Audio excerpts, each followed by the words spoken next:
So hello everyone, it's Claudia from Nourished by Claudia. So this video was meant to be a Facebook Live, but unfortunately Facebook doesn't really like me this morning. But I'm here today to talk with the beautiful Kirsten McDaniel. She's been such a great help on the Facebook community. And whenever I didn't get the chance to respond to all of you, she was always there with a very nice and kind word. So thank you so much, Kirsten, for doing all of that. And we are here today just to get to know you and to hear more about your story, really. So first of all, welcome. How are you doing today? Hi, I'm good. Thank you. So where are you calling from? Where do you live? We live near Nashville, Tennessee in the USA. Beautiful. I'm in Sydney, Australia. Here is 7 a.m. in the morning, and for you is yesterday. Yeah, it's 4:30 on Wednesday in the It's so afternoon. bizarre. It's so bizarre. To Yeah. me, it's always mind-blowing that every single time that I talk to someone, I'm always in the future. It's like, I don't know, there is something wrong with it. Yeah. So, Kirsten, would you like to share with us what happened? How did you get HA? What caused it to begin with? And we start from there, basically. Okay. So I had never had any issues with my health or my fertility. Um, from the time that I started getting my period on, it was very normal. And I had 3 kids naturally, no problems. And then in 2019, after I had had my third child, she was about a year and a half old then. And I was like, okay, I'm going to just get into diet and exercise and try to lose 30 pounds and be at my pre-pregnancy weight because we knew we were done having kids. And prior to that, I had not ever like deliberately done sort of a diet and exercise because after I had my other kids, my weight just sort of went back to a set point, which was always overweight on the BMI. But again, I didn't have any health issues. So I never really had a reason to, because I was like, I eat pretty healthy and, I exercise okay, but I had never deliberately tried to lose, a large amount of weight. So I started that in March 2019 and it was fine at first, I was exercising every day. I was logging all my calories on an app and doing all of that, and I felt pretty fine. And so by July, I had lost, the weight I wanted to lose. And I was like, well, I have these are habits now. So I'm just going to sort of keep on going because I truly had not ever been like below that weight in my entire adult life. And even like as a teenager, I'd always been very steady. So I was basically back to sort of what I would say would be my set point. And I was back there and I was like, well, I'm just going to keep exercising and dieting because it feels good. I feel like I look good. And at that point, I still didn't, it wasn't extreme. It was like 30 minutes a day exercise. I was adding back in my calories, but eating pretty low calorie, but it didn't feel extreme and I wasn't having any issues.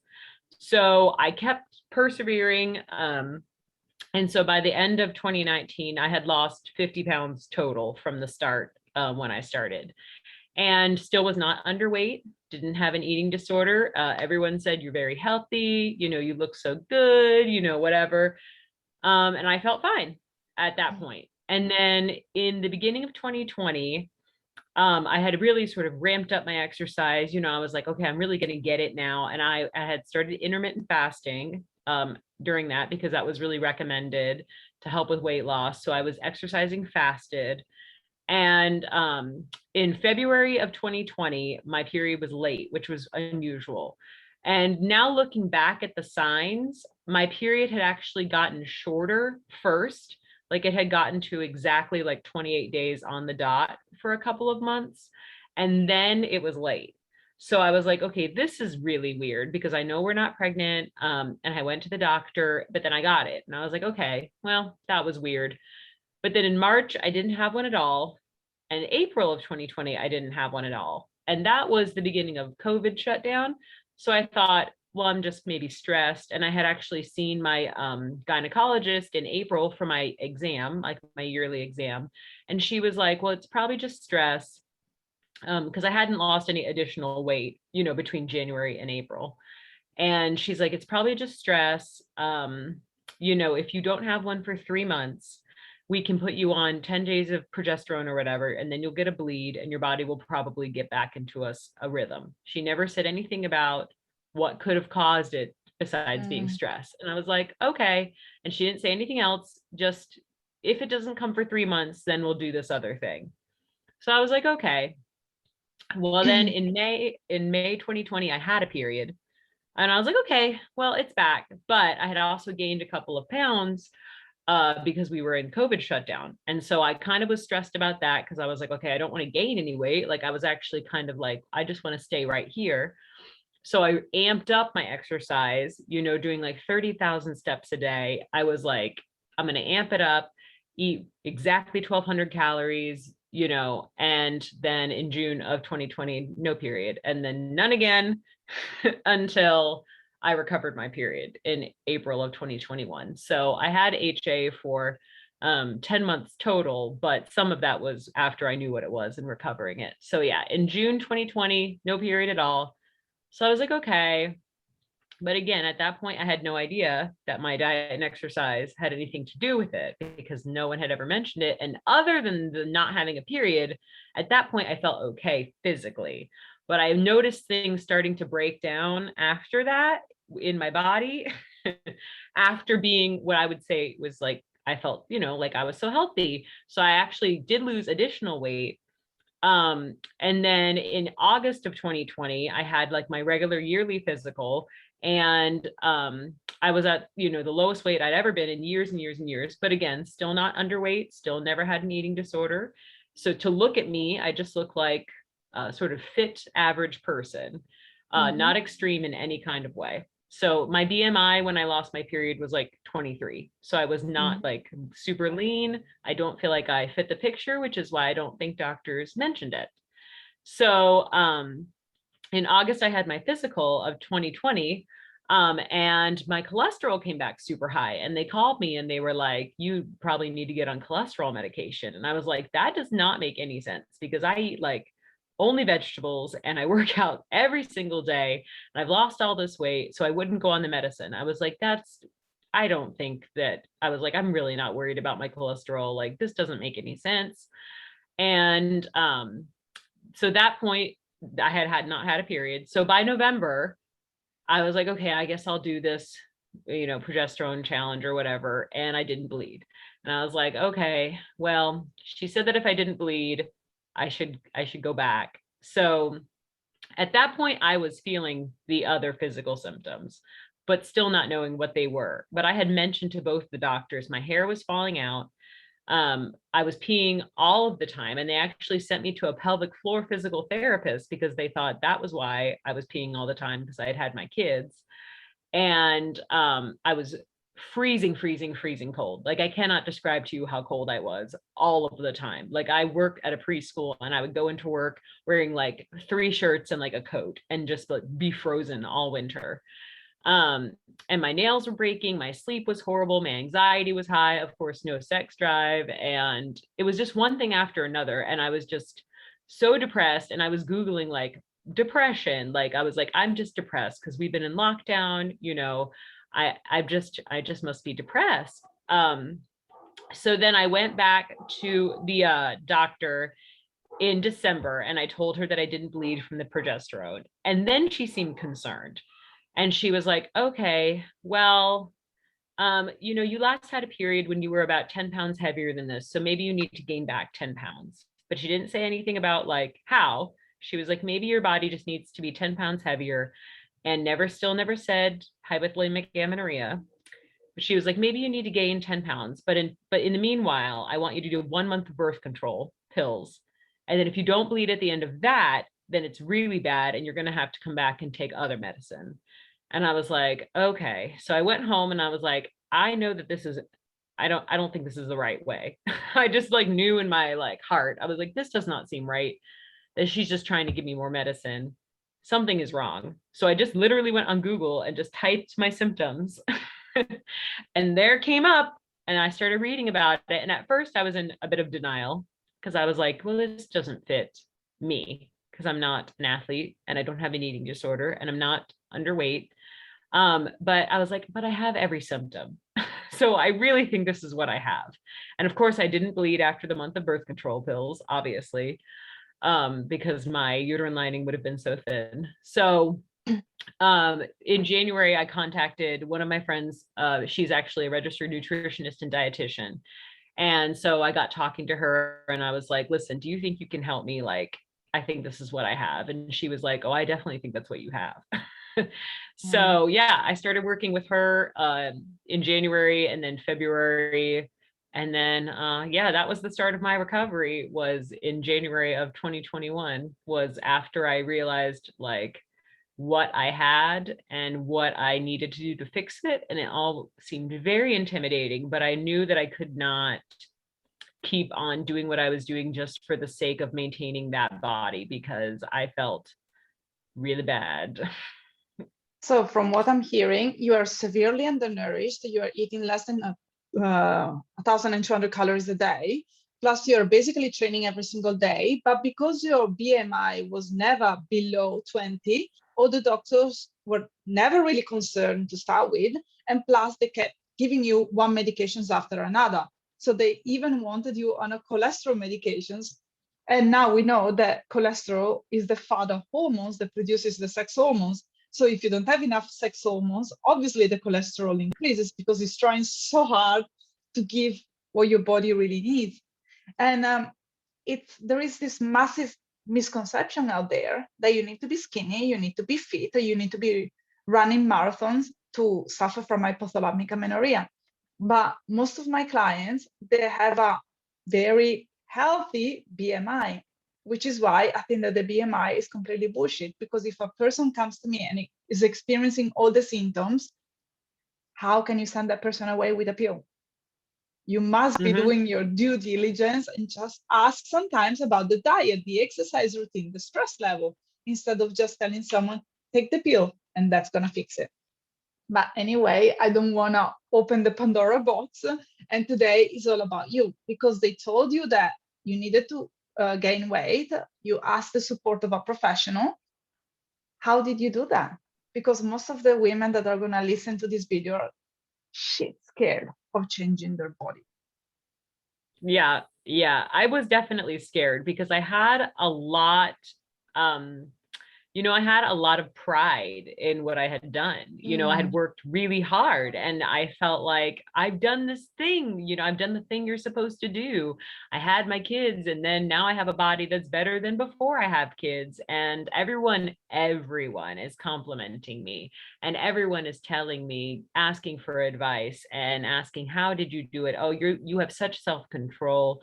You are so disciplined, and telling me I look younger than I did before. And of course, all that's in your head. Well, if I stop, am I not disciplined? Am I not self-controlled? Do I look older than I did before? Like, it's all the opposite thoughts. Like, am I a failure when I have to give up these habits? So I decided from the start to be pretty open about my HA on my social media and with people that I knew.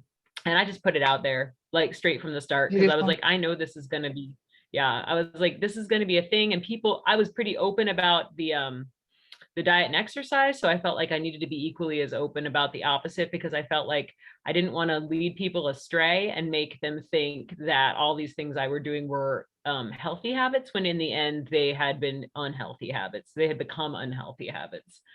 So yeah, that's what I did first thing. And it was scary. And I did not go the traditional go all in route, because for me, I think it was much more of a mental hurdle. And I know for some people, they have to completely just stop everything because it's been, they've had it for so long, or it's been such an entrenched habit. And some people, it is truly best to stop all your exercise and just eat without restriction, 2,500 calories, just like do it.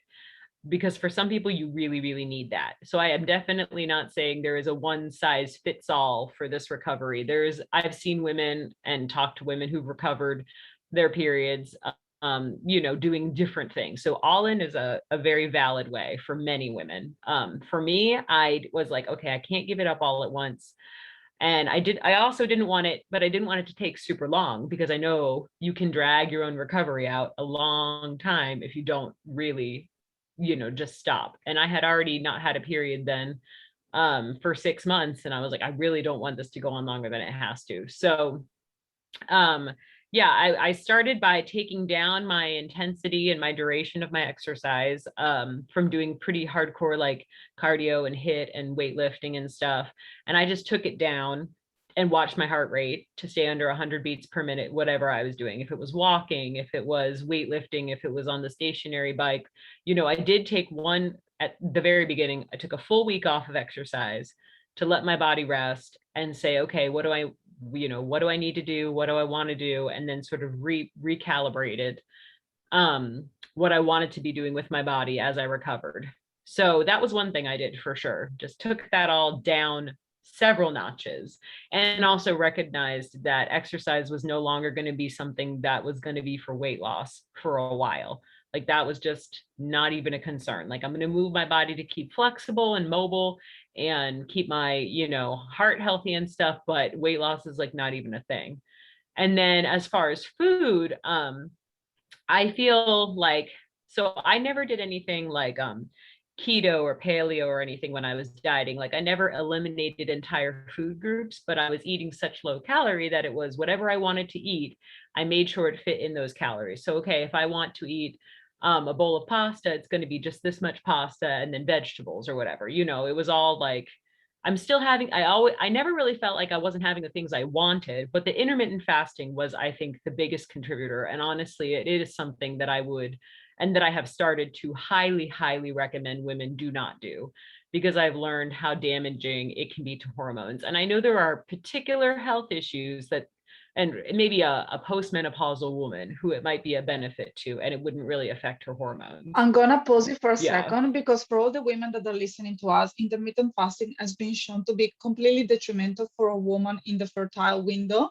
And all the studies have been done on rats and men. And women are definitely not rats, and they are hormonally, biologically, and physically different from men. So as Kirsten just said, if you're thinking about intermittent fasting, or if you're doing it, stop right now, because that's possibly the best thing that you can do to recover your period. And I apologize for interrupting you, but I just want to make sure that we get the message right. Oh yeah, for sure. That is absolutely, I 100% agree. So that was actually the very first thing that I stopped. Like the first thing I did was just start eating breakfast again. Even when I was still trying to eat 1,200 calories, I put breakfast back in, because that was the first thing I was like, okay, I know this has to stop. So, I mean, that automatically gave me energy. I was like, it's so funny how food gives you energy. This is crazy. So, I stopped that the very first thing. But yeah, then I increased my calories just incrementally every week with my nutritionist. We bumped it up, and she recommended things.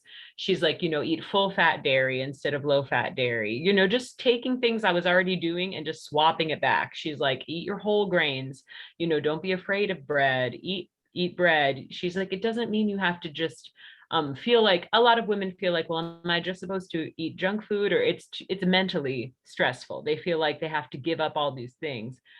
And so for me, I felt like I didn't have to give it up, but I could say, okay, instead of eating a rice cake with peanut butter powder on it, I'll have a slice of bread with peanut butter. You know what I mean? So it's like, it doesn't feel extreme. And it doesn't feel like I'm like doing something totally like out of the norm, because a piece of bread with peanut butter is a very normal thing to eat. So like, absolutely. Yeah, I kept my diet like pretty normal. I was just putting back in the things that I had found substitutes for. So I did that, and basically just continued that, and I gained weight pretty fast. And I think that mentally I wasn't prepared for it to be that fast, but my body obviously was ready for it to be that fast. But it was like, okay, we're ready. Like no matter, like there was nothing I could do at that point. Like truly, I don't think there was any, even if I had restricted calories again, I think my body still would have tried to hang on to everything because it was so hungry and so underfueled. So yeah, that's basically what I did until, and then in March, I had gone and got labs drawn, because I was like, I kind of just want to see where I'm at. Because the funny thing is, none of the doctors had ever drawn my LH, my FSH, my estradiol, my progesterone. Like they had never drawn that. So Why? yeah. So I didn't have like something to compare it to, you know what I mean? I don't know how low it was at the worst. But yeah, I definitely was pretty low. So I got, that was like the very first thing that I did was go get labs in March. And then when my labs came back, they were all pretty normal in March. So everything looked like, you're doing okay. And so at that point, I had like done a brief consult with Nicola Rinaldi, and she looked them over and she said, well, it looks like your hypothalamus isn't suppressed anymore, and you're just kind of in the follicular phase. So you could try, soy isoflavones or Clomid if you wanted to, because maybe that would get you going. But if your body wasn't ready, it won't do anything. So I was like, okay, well, might as well give it a shot, because it's not like the soy isoflavones were expensive. And I figured, okay, give it a try. If it doesn't work, I'll just keep doing what I'm doing and try again in a month. It seemed pretty harmless to try. So I tried those. I tried a 5 days of soy isoflavones was what was prescribed to try. And so I just bought them at the store. And I did them for 5 days and then just waited. And so actually from the first pill that I took, it was 22 days later, I had my first recovery period. So, and I ovulated for sure, because I was using ovulation strips. And I definitely, so I definitely ovulated then. So that was from March to April. And then I took them one more time, because you can take them starting on day 3 of your first recovery period, and then take them for 5 days. So I did that. I took them in April, and then it was like a 42-day cycle, April to May. And I ovulated again. I've ovulated every time, but it was like another 42-day cycle from it was like May to July, because it just ended up being long, but it was like May to July. Then July to August was like 37 days. And now I'm waiting for my 5th recovery cycle. And I only used the soy for the first 2, and I didn't use it after that. So, my follicular phase is still long, and I don't know why, but my luteal phase is very normal.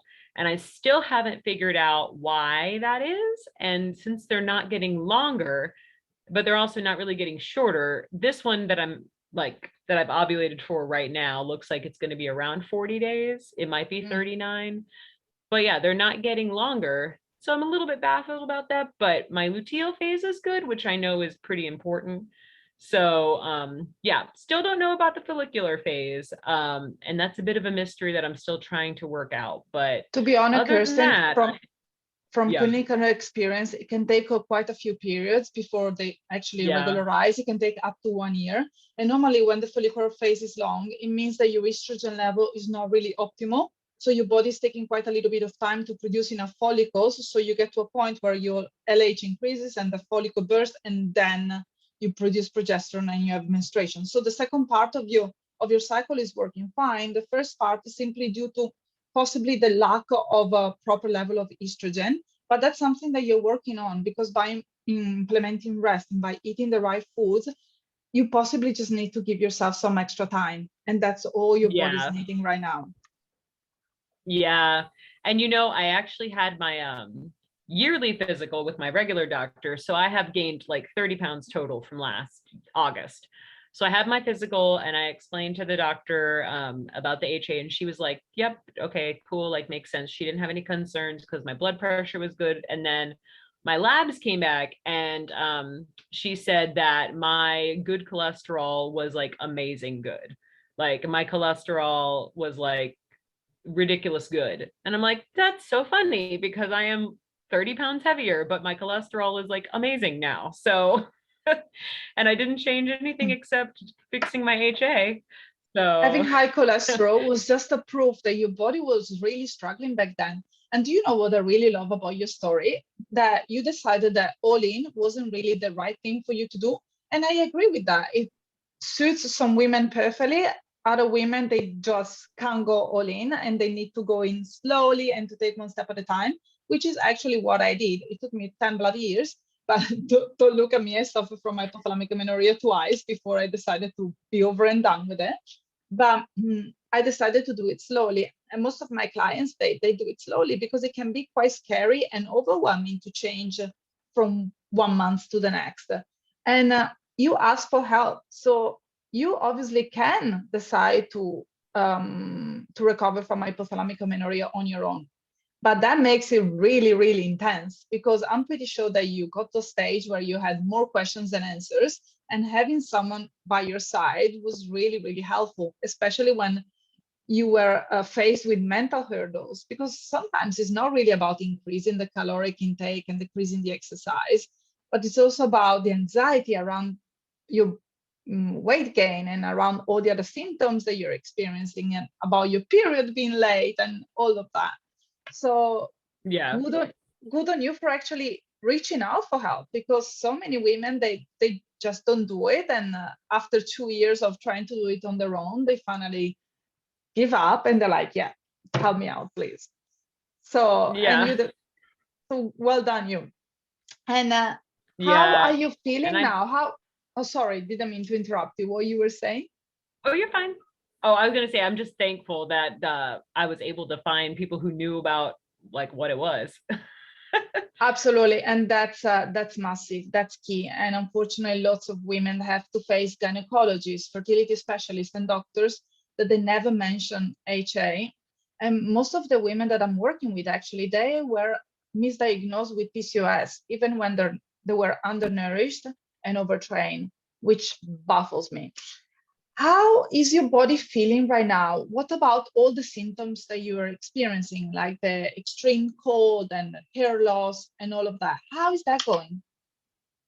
Yeah, so I would say the first things that improved pretty immediately were that my sleep was better, like pretty quickly. My sleep was better. Dreaming, like just having vivid dreams, not peeing 1,000 times a night. That was all sort of the early things that I saw improving. My nails getting stronger. I don't feel like my hair has really caught up yet in the improvement. I do think it's growing back, but I'm still losing quite a bit. But I've also read that sometimes you lose the dead, sort of hair as the new better hair comes in. So that's what I'm hoping. But yeah, that went away. The extreme cold went away. Just a lot of things went away pretty, like it was little by little, and then I was noticing, but I would definitely say my sleep was better pretty immediately. And the peeing a lot was better pretty immediately. And then everything else has sort of just gotten better over time. But I say now my sleep is pretty good. If a kid doesn't wake me up, and then my energy is very steady. Like, well, I also in January, that was the other thing I did. I quit caffeine completely. I had actually not drank caffeine for several years because I had always been pregnant or nursing. And then last year in 2020, when my HA was getting worse and worse, I was drinking so much coffee because I felt so depleted of energy, and I was getting more and more and more, like, I mean, I can't describe to you how much I was drinking, especially with the intermittent fasting, because you can drink black coffee. So that I would just chug black coffee all morning till I could break my fast. But in January, that was the other thing. I just quit completely. Caffeine done, like not going to drink it anymore. And my energy is extremely steady. Like I don't get exhausted. And I still work out, and I still have my kids, and I still work and everything. And I don't get like exhausted, tired, and I don't like feel bad at all. By the night when I go to sleep, I have a visitor. When I go to Oh, sleep, hello, visitors. yeah, when I go to sleep at night, I go to sleep, and if no one wakes me up, I sleep really well. So that's a huge improvement, because I can't describe how much I was waking up and how bad my sleep was and how much I was peeing during the night. It was obscene how much it was. So that's like an improvement in itself. And then I feel like other things aren't quite there yet. Like, the sex drive and stuff, I still feel like is not perfect, but I think it'll come in time. Absolutely will come in time. And when it comes to the peeing situation, it's incredible how normal it becomes to wake up a million times during the night to go and pee. And then all of a sudden you recover from HA, you get your period back, and you sleep through the night. And it's still amazed me after so many years of recovering. Something that I wanted to mention about the hair loss before I let you go, because you have a visitor and because I'm taking already too much of your time, is that you remember when you had a child, so when you gave birth, your body went through trauma. And then after 3 to 4 months, you start losing your hair. So that's possibly also something that is happening to your body. What happened last year was such a big trauma and it's still catching up with it. And also make sure that you check your iron level, because having a low level of iron can actually cause hair loss. But I'm pretty sure that by now you got this covered, and it's just a waiting game until your body goes back to homeostasis and it stabilizes basically.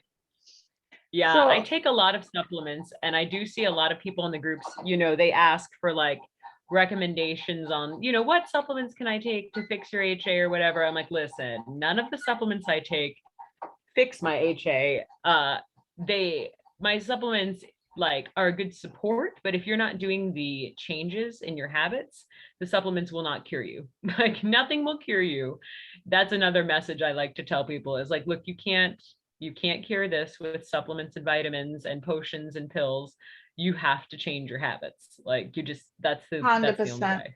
And same goes for acupuncture, kinesiology, homeopathic remedies. Unfortunately, you need to do the groundwork, and then all the other modalities are amazing to support your body, but they cannot recover you if you don't eat more, exercise less, and manage your stress level. And when it comes to supplements, I'm so happy that you're actually spreading the message, because supplements are really individualized and we are all different. The way that you recover from HA, it's not the same way that another woman is going to recover from HA.